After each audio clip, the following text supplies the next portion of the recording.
So you've put some fear into your opponent and they're hunkered down behind their high guard. How do you best proceed? How do you attack the guard to have the most success and tear it apart when you fight?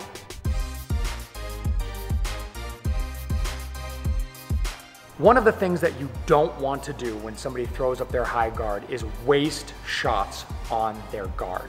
You want to be picky with your shots and you want to think about the combos you're throwing as setting up the next thing. This circles around to one of Coach's big pet peeves when athletes are hitting the bag, and this is hooking on line. This is something you should never do. There's an old saying in boxing that says, if they're looking, you're not hooking. On top of this, a lot of people pick up a bad habit with the bag where they stand straight onto the bag and they throw these hooks out at 45 degrees like this at what they're hitting.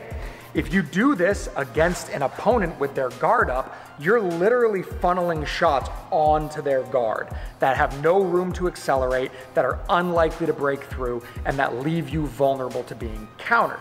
It's really important to remember that when you throw hooks, hooks set up by thoughtful combinations, which we're going to talk about today, you make sure the thing you're hitting is on your far side.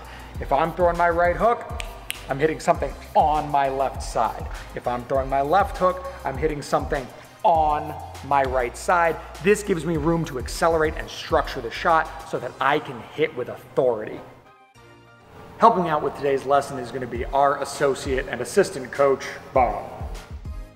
So before we talk about these specific combinations that are going to help you tear apart your opponent's high guard, let's talk about why these combinations work and what they reinforce. So we need to spread our opponent's defenses thin.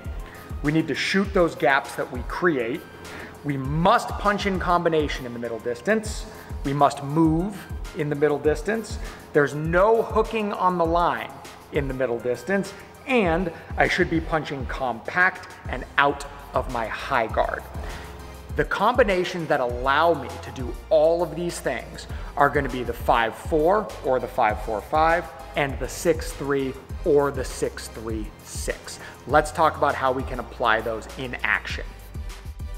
So when I'm fighting my opponent, all right, I throw this 5, which is already resting on their center line in middle distance, to lift their head up out of their guard and tee them up for me to be able to throw my right hook.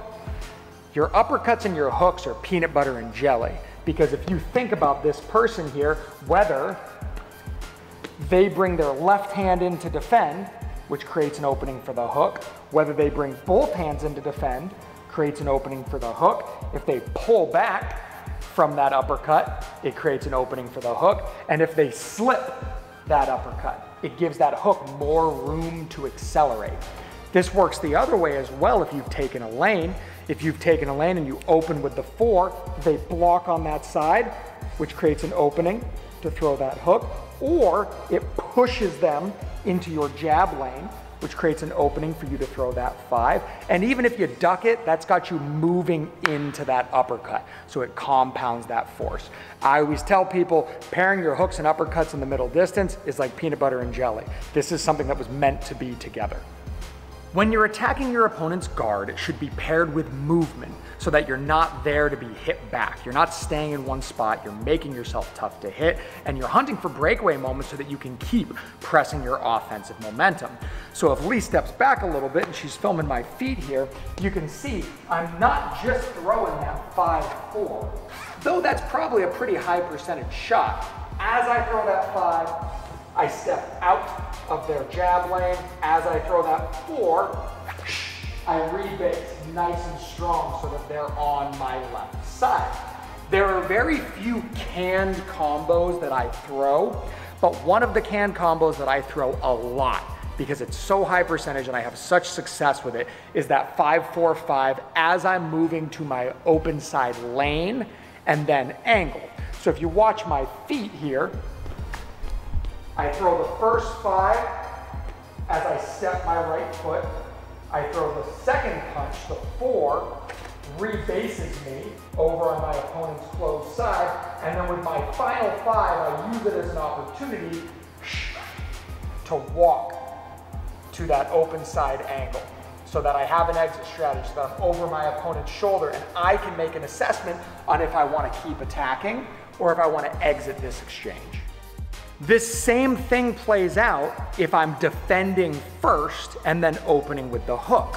So if I defend on my right side and then throw the 4, I should follow it with the 5.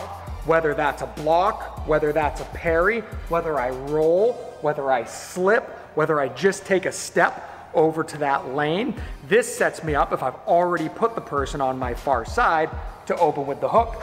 Because again, I'm not on the line where they're looking at me anymore. I've gotten outside of their line of fire, and now's the appropriate time for me to be able to heave that right hand over the shoulder and follow it up with an uppercut.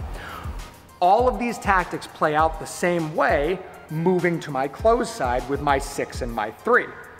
Very similar to how I demoed my footwork with the 5-4, I can do the same thing from my high guard, stepping into the 6, stepping into the 3.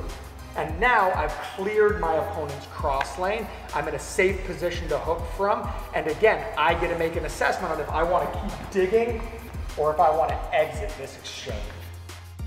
There are some things I tell my athletes when you hit that middle distance, that distance where your high guard would be up all the time, that are not negotiable. You must punch in combination, you must pair hooks and uppercuts, and you must be changing lanes and angles constantly to give yourself the advantage. If you can follow these tenets and practice them carefully, practice these 4 combos. I'll give you some 4 combos right here. 5-4-5, 4-5-4, 3-6-3, and 6-3-6. If you can really bake those into your bones and make those second nature, and you're always following up your uppercuts with your hooks, you're always following your hooks with your uppercuts, it's gonna allow you to build momentum, it's gonna allow you to shred through your opponent's high guard, and it's gonna give you success when you fight.